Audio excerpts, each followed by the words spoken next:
sangat dahsyat. Kita beri tepuk tangan yang meriah bagi Tuhan Yesus. Dan hari ini adalah hari spesial karena bersama kita ada seorang hamba Tuhan, seorang bapak yang baik, suami yang baik, gembala yang baik, dan juga seorang yang dipercaya Tuhan untuk menjadi ketua sinode Gereja Bethel Indonesia seluruh dunia, baik di Indonesia maupun di luar negeri. Dan seorang pengajar firman yang diurapi, kita sambut dengan hormat. Inilah Pastor Dr. Rubin Adi Abraham. Haleluya. Lebih meriah lagi dong. Haleluya. Puji Tuhan. Selamat datang di Philadelphia, Pastor Rubin. Puji Tuhan, silakan. Silakan duduk kembali. Selamat pagi Bapak Ibu dan Saudara sekalian. Shalom. Senang sekali bisa melayani lagi di tempat ini. Terima kasih Pastor Lukas untuk kesempatan yang dipercayakan. Saudara, tadi pagi saya menyampaikan firman dalam ibadah pertama tentang penyembahan yang berkenan. Tentang kisah Hizkia yang ditolong oleh Tuhan. Saya juga memberikan kesaksian-kesaksian bahwa Allah itu nyata dan hidup. Saudara yang ingin diberkati boleh melihat di YouTube yang ada supaya iman kita makin kokoh. Tapi dalam ibadah kedua ini saya akan menyampaikan khotbah pengajaran tentang perang dunia di akhir zaman. Saya harap kita bisa membuka pikiran kita, hati kita untuk melihat peta yang Tuhan akan kerjakan, timetable yang Tuhan akan kerjakan pada waktu-waktu yang akan datang di depan kita ini. Saudara sekalian, beberapa waktu terakhir ini dunia mengalami goncangan karena krisis kesehatan melalui pandemi COVID. Lalu kemudian disusul juga dengan krisis ekonomi. Banyak negara-negara mulai mengalami inflasi. Ada negara yang ambruk karena gagal membayar hutang. Diperkeruh lagi karena peperangan antara Rusia dan Ukraina. Dan ini menyebabkan terutama Eropa mengalami kesulitan. Lalu orang mulai bertanya, apakah perang Rusia-Ukraina ini merupakan pemantik dari perang besar, yaitu perang dunia yang akan terjadi pada akhir zaman? Sebab ketika negara-negara barat NATO membantu Ukraina, termasuk Amerika membantu Ukraina, lalu kemudian Rusia dibantu oleh China, perang dunia bisa meletus, saudara sekalian. Dan saya mau bilang begini, di Asia sekarang agak relatif lebih tenang dibandingkan dengan dampak buruk yang terjadi di Eropa gara-gara perang di Ukraina itu. Tetapi kalau Amerika misalnya mendorong-dorong Taiwan, ini urusan bisa panjang saudara. Karena China juga sudah siap-siap untuk mencaplok Taiwan. Dan itu dampaknya ke seluruh Asia, termasuk Indonesia. Nah, jika demikian bagaimana kita sebagai umat Tuhan tahu apa yang akan terjadi pada akhir zaman? Kita bersyukur karena kita punya Alkitab. Alkitab memberitahukan sesuatu sebelum peristiwa itu terjadi. Karena Tuhan itu Alfa dan Omega. Dia tahu A sampai Z-nya. Dan berbahagialah saudara yang disingkapkan rahasia kebenaran firman. Supaya kita bisa berjaga-jaga pada akhir zaman ini. Nah, saya percaya bahwa perang itu sebetulnya adalah tanda zaman. Karena dalam Matius 24 ayat 6 dan 7 dikatakan demikian. Kamu akan mendengar deru perang atau kabar-kabar tentang perang. Namun berawas-awaslah, jangan kamu gelisah, sebab semuanya itu harus terjadi. Tetapi itu belum kesudahannya. Sebab bangsa akan bangkit melawan bangsa dan kerajaan melawan kerajaan. Akan ada kelaparan dan gempa bumi di berbagai tempat. Peperangan merupakan tanda akhir zaman.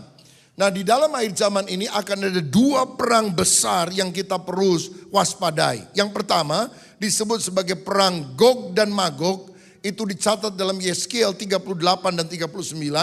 Dan yang kedua adalah perang Harmagedon. Wahyu 16, Wahyu 9. Saya akan jelaskan satu persatu. Yang pertama adalah perang Gog dan Magog. Dan ini agak dekat dengan masa hidup kita. Dalam Yehezkiel 38 ayat 2-6 firman Tuhan bilang begini. Hai anak manusia, tujukanlah matamu kepada Gog di tanah Magog, yaitu Raja Agung negeri Mesek. Kata Raja Agung itu berasal dari kata Ibrani Ros. Dan orang menghubungkannya dengan istilah Rusia. Hai anak manusia, tujukanlah mukamu kepada Gog di tanah Magog, yaitu Raja Agung negeri Meseh dan Tubal, dan katakanlah, beginilah firman Tuhan Allah. Lihat, aku akan menjadi lawanmu, hai Gog, Raja Agung negeri Mesek dan Tubal. Aku akan menarik engkau dengan mengenakan kelikir pada rahangmu dan membawa engkau keluar beserta seluruh tentaramu, yaitu pasukan berkuda, semuanya berpakaian lengkap. Suatu kumpulan orang banyak dengan perisai besar dan kecil, dan semuanya berpedang di tangannya. Orang Persia, Ethiopia, dan Put menyertai mereka, dan semuanya dengan perisai dan ketopong. Orang Gomer dengan seluruh bala tentaranya, Betogarma dari utara sekali. Dengan seluruh bala tentaranya, banyak bangsa menyertai engkau. Jadi Alkitab bilang, akan ada negara dari utara sekali, utaranya Israel, yang akan menyerang Israel. Yeskiel 38 ayat 14-15. Sebab itu bernubuatlah hai anak manusia, dan katakanlah kepada Gog, beginilah firman Tuhan Allah.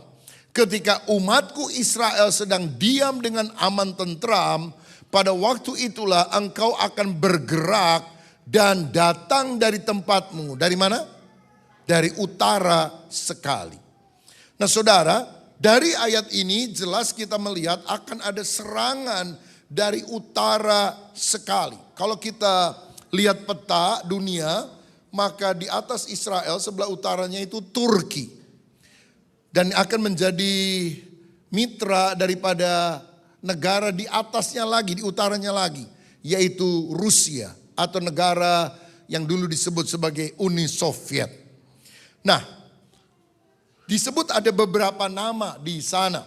Kalau saya baca di dalam Kejadian 10 ayat 1-3 dikatakan demikian. Inilah keturunan Sem, Ham dan Yafet, anak-anak Luh. Setelah air bah itu lahirlah anak-anak lelaki bagi mereka. Keturunan Yafet ialah Gomer, Magog, Madai, Yawan, Tubal, Meseh dan Tiras. Keturunan Gomer ialah Askenas, Rifat dan Togarma. Nah, saya tidak punya waktu yang banyak untuk menjelaskan, tetapi intinya adalah ini. Gog itu bicara tentang Rusia. Magog, Meseh, Tubal adalah negara-negara bekas Uni Soviet. Misalnya Kazakhstan, Uzbekistan, Azerbaijan. Persia adalah Iran. Gomer dan Betogarma adalah Turki dan Syria. Put adalah Libya. Ethiopia itu meliputi Mesir pada zaman dulu, juga Sudan. Nah, ini adalah negara-negara yang akan berkoalisi dengan Rusia untuk menyerang Israel. Tetapi ada yang tidak akan ikut koalisi Rusia menurut Yeskiel 38 ayat 13, yaitu Sheba, Dedan. Dan ini adalah negara Jazirah Arab. Jadi kemungkinan Arab Saudi, Uni Emirat Arab, Bahrain tidak akan pro kepada Rusia. Lalu Tarsis itu bicara soal Inggris, Eropa. Dan Eropa terkait dengan Amerika Serikat tentunya. Karena kita tahu bahwa Amerika itu adalah dulu orang-orang Eropa yang pindah ke benua ini. Mereka tidak akan pro kepada Rusia, tapi kalau kita lihat catatan Alkitab nggak akan bantu Israel. Ya, jadi ngomong doang, kita bantu dan sebagainya. Tapi ketika perang ini terjadi, mereka nggak akan bantu, saudara. Karena Tuhanlah menurut catatan Alkitab yang akan turun tangan untuk membantu Israel sebagai umat pilihannya. Nah, jadi ketika mereka dikepung oleh negara-negara, Rusia datang menyerang Israel, kita harus tahu tanda zaman sudah dekat. Jadi kalau saudara tanya sama saya, apakah perang Rusia dan Ukraina itu tanda Tuhan Yesus akan segera datang, karena itu adalah menuju perang dunia kedua, perang dunia ketiga. Saya bilang mungkin bisa menjadi tanda awal, tapi belum tanda yang paling jelas. Karena begini, selama Israel belum diutik-utik, belum dilibatkan, maka peta zaman tentang perang Gog dan Magog itu belum jalan. Tapi saudara lihat, sudah beberapa kali Putin ngomong soal Israel dan sebagainya. Sudah mulai diusik-usik saudara-saudara. Tapi Israel masih menahan diri sampai hari ini. Kalau Israel sudah diserang, Gog dan Magog terjadi. Itu bisa terjadi dalam waktu yang singkat yang kita tidak pernah tahu. Atau juga bisa waktu yang lebih panjang, tergantung kemurahan hati daripada Tuhan. Nah, apa yang akan terjadi kalau Rusia menyerang Israel? Yang pertama saya lihat Tuhan akan menghukum Gog. Karena di dalam Yeskiel 39 ayat yang ke-6, firman Tuhan berkata begini, aku akan mendatangkan api ke atas Magog dan ke atas orang-orang yang diam di daerah pesisir dengan aman tentram, dan mereka akan mengetahui bahwa akulah Tuhan. Tuhan yang akan berperang, dia memberikan bencana-bencana alam kepada pasukan yang menyerang Israel. Akibatnya orang-orang yang menyerang Israel, mayatnya akan dikubur selama 7 bulan. Yeskiel 39 ayat 11 dan 12.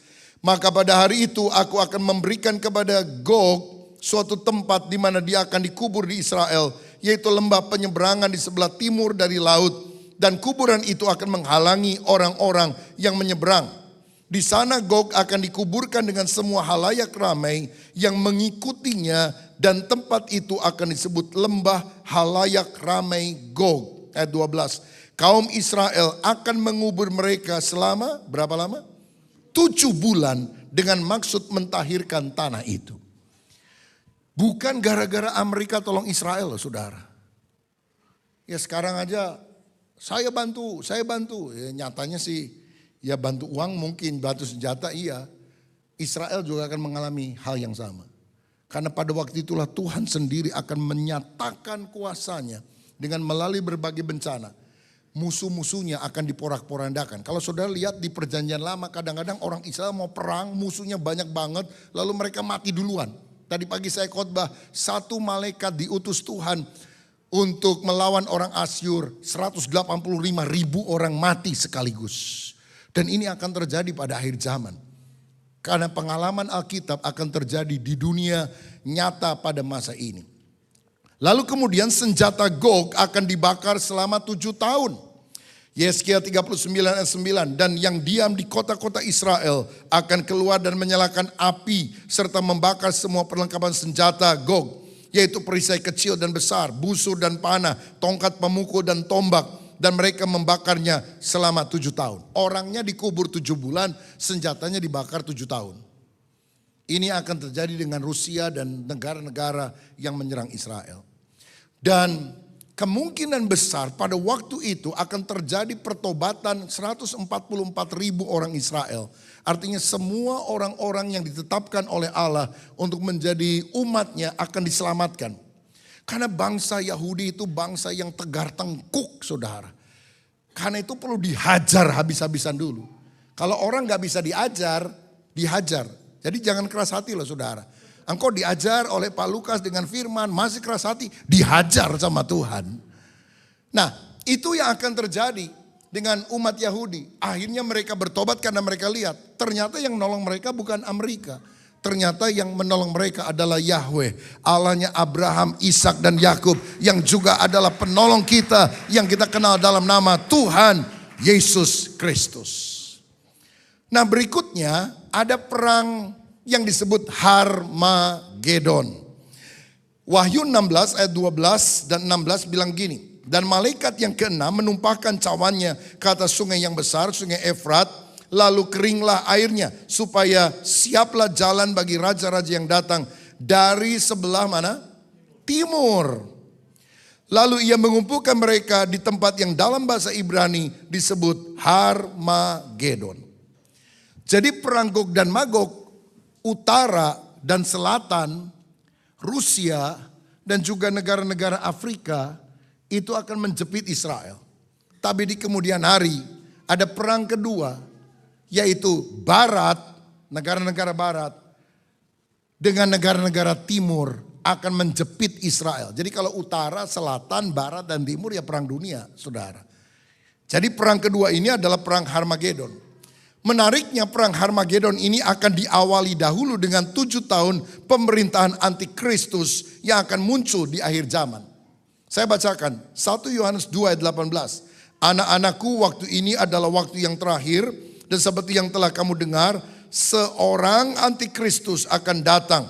Sekarang telah bangkit banyak antikristus, Itulah tandanya bahwa waktu ini benar-benar adalah waktu yang terakhir.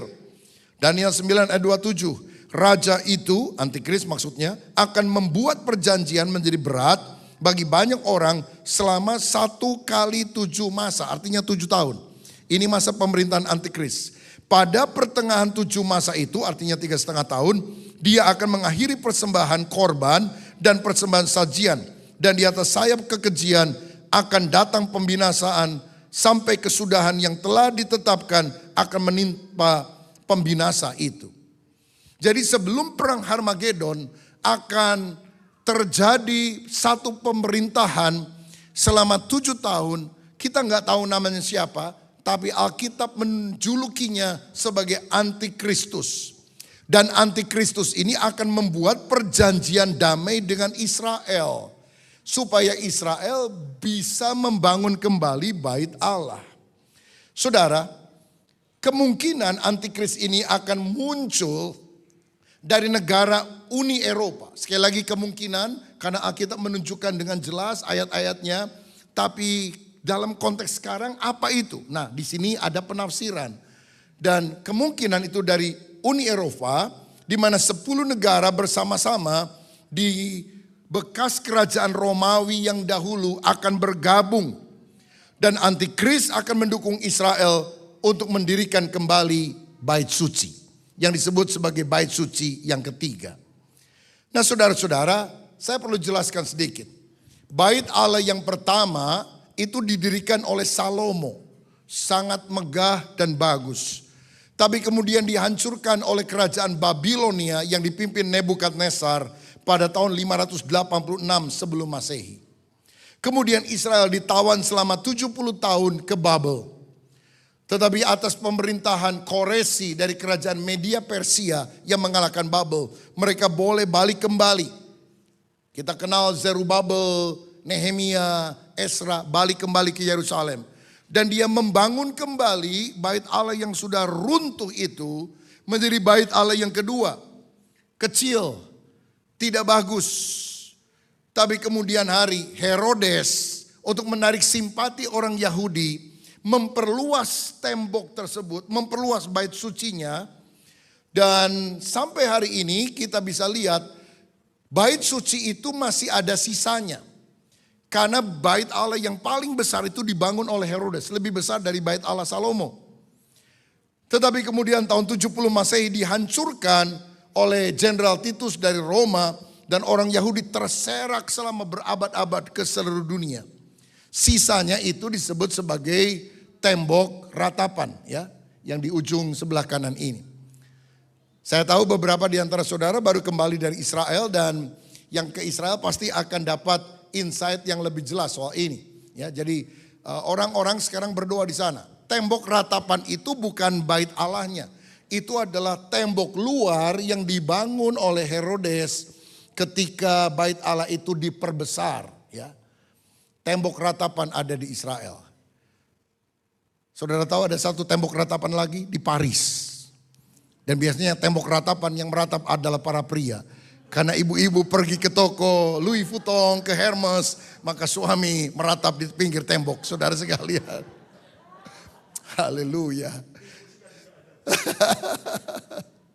Nah, pertanyaannya begini. Nanti bait Allah itu akan dibangun lagi di Yerusalem. Posisinya di mana?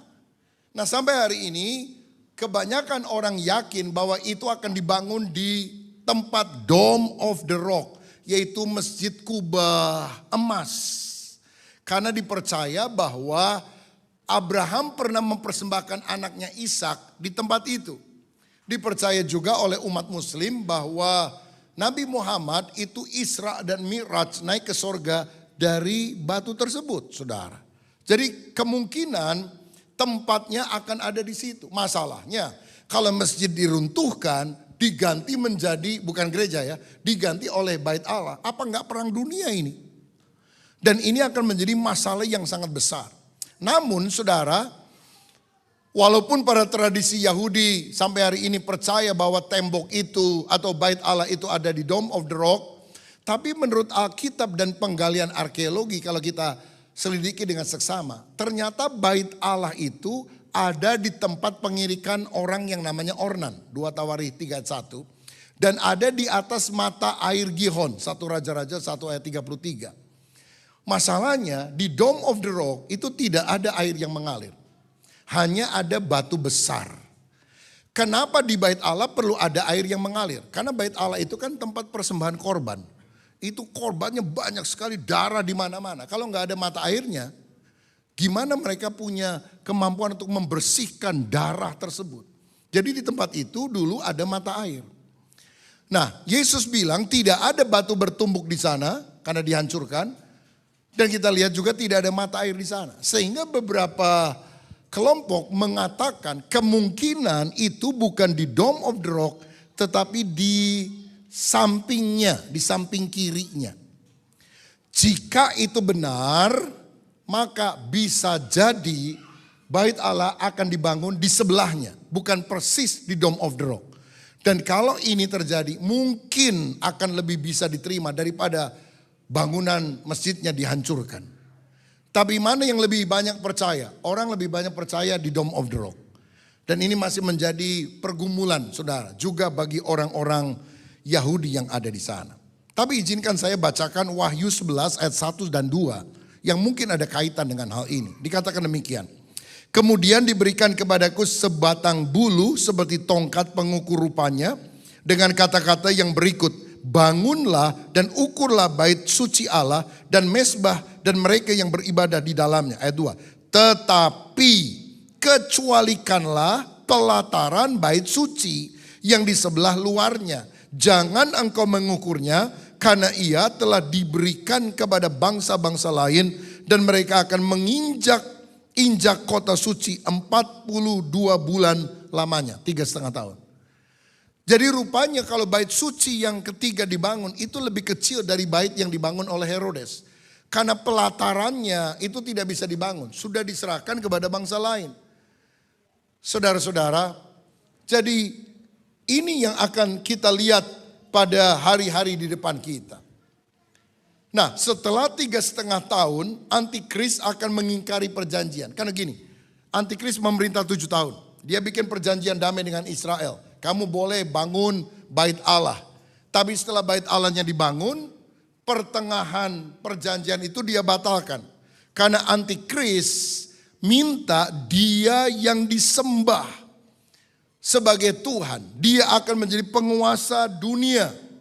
Dan dia minta disembah sebagai Allah. Kalau tidak mau, maka orang-orang akan disiksa sampai mati. 2 Tesalonika 2 ayat 3-4. Janganlah kamu memberi dirimu disesatkan orang dengan cara yang bagaimanapun juga. Sebab sebelum hari itu haruslah datang dahulu murtad. Dan haruslah dinyatakan dahulu manusia durhaka yang harus binasa. Yaitu lawan yang meninggikan diri di atas segala yang disebut atau yang disembah sebagai Allah. Bahkan ia duduk di bait Allah dan mau menyatakan diri sebagai Allah. Dia akan masuk ke bait Allah dan dia bilang sembah aku karena aku adalah Allah. Dan tentu orang Yahudi tidak mau menyembah Antikris dan mereka akan dibantai. Nah, pada waktu itulah Israel akan diserang oleh bangsa dari timur. Jumlahnya 200 juta orang. Karena dalam Wahyu 9 ayat 15 dan 16 dikatakan, maka dilepaskannyalah keempat malaikat yang disiapkan bagi jam dan hari dan bulan dan tahun untuk membunuh sepertiga dari umat manusia. Dan jumlah tentara itu ialah 20.000 laksa pasukan berkuda. Aku mendengar jumlah mereka. Jadi berapa jumlah orang yang datang dari timur untuk menyerang Israel? 200 juta. Saya percaya China akan datang. Karena konflik persaingan Amerika, China sekarang juga makin hari makin meningkat, saudara. Dan China tidak akan pernah mau dikuasai oleh Amerika atau negara barat. Dan akan konflik itu terjadi. Pusatnya adalah Yerusalem. 200 juta orang akan datang. Kalau Cina nggak ikut perang, nggak mungkin bisa 200 juta. Negara mana yang bisa kirim 200 juta, saudara, kalau Cina nggak ikut serta? China, India kemungkinan akan berkoalisi. Kim Jong-un kelihatannya akan di sana, saudara-saudara. Ya posisinya. Jepang barangkali, Korea Selatan. Atau apa? Kita nggak tahu siapa komposisinya. Tapi negara-negara timur 200 juta akan menyerang Israel. Posisi Indonesia di mana? Tidak jelas. Kenapa? Dari dulu Indonesia non-blok, saudara-saudara. Ya. Bukan pro barat, bukan pro timur. Jadi negara bukan-bukan, begitu ya. Bukan barat, bukan timur, saudara sekalian. Jadi kita nggak tahu. Jadi kita berdoa sajalah, saudara.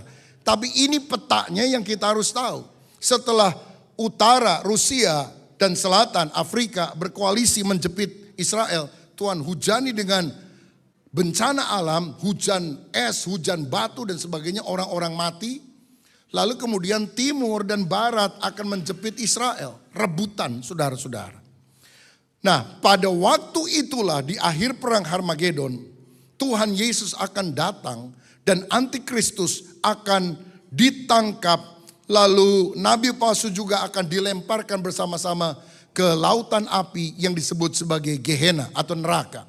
Wahyu 19 ayat 20. Maka tertangkaplah binatang itu dan bersama-sama dengan dia nabi palsu yang telah mengadakan tanda-tanda di depan matanya. Dan dengan demikian ia menyesatkan mereka yang telah menerima tanda dari binatang itu dan yang telah menyembah patungnya. Keduanya dilemparkan hidup-hidup ke dalam lautan api yang menyala-nyala dengan belerang.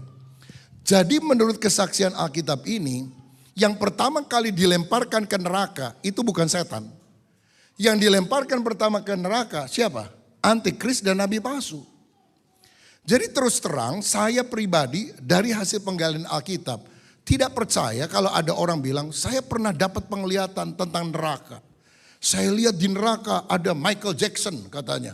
Ada siapa? Ada Paus bahkan berani ngomong gitu. Karena menurut kesaksian Alkitab yang pertama dimasukkan ke neraka adalah antikris dan nabi palsu. Setannya masih di mana? Ditangkap, dimasukkan dalam jurang maut, nanti akan dilepaskan sebentar. Iman kita harus berdasarkan firman, bukan berdasarkan penglihatan orang, saudara. Karena penglihatan bisa salah, tapi Alkitab tetap benar. Kenapa kok antikris disuruh masuk dulu neraka, baru kemudian bosnya, iblis, Lucifer dan sebagainya belakangan masuk? Ya ini kan kacungnya, anak buahnya antikris itu saudara. Kacungnya setan, mungkin kacung beresin dulu lah nerakanya, begitu nanti bosnya baru datang, kira-kira seperti itu. Dan saya mau bilang, penguasa neraka itu bukan setan. Siapa yang bikin neraka? Tuhan. Neraka diciptakan untuk apa? Menghukum setan. Neraka tidak diciptakan untuk menghukum manusia sebetulnya. Karena manusia ditetapkan oleh Allah untuk masuk ke dalam kerajaan sorga. Tapi kalau manusia dengan kehendak bebasnya melawan Tuhan terus, dan bilang biarin sedeh, saya masuk neraka aja. Lumayan banyak bintang filmnya. Saudara dengan kehendak bebas akan masuk ke dalam neraka. Dan siapa yang akan menyiksa orang-orang yang masuk neraka? Bukan setan. Banyak gambaran pikir begini, setan akan duduk di singgasananya, lalu dia tusuk orang, bikin sate dan sebagainya. Enggak saudara. Di neraka yang paling berat hukumannya adalah Lucifer.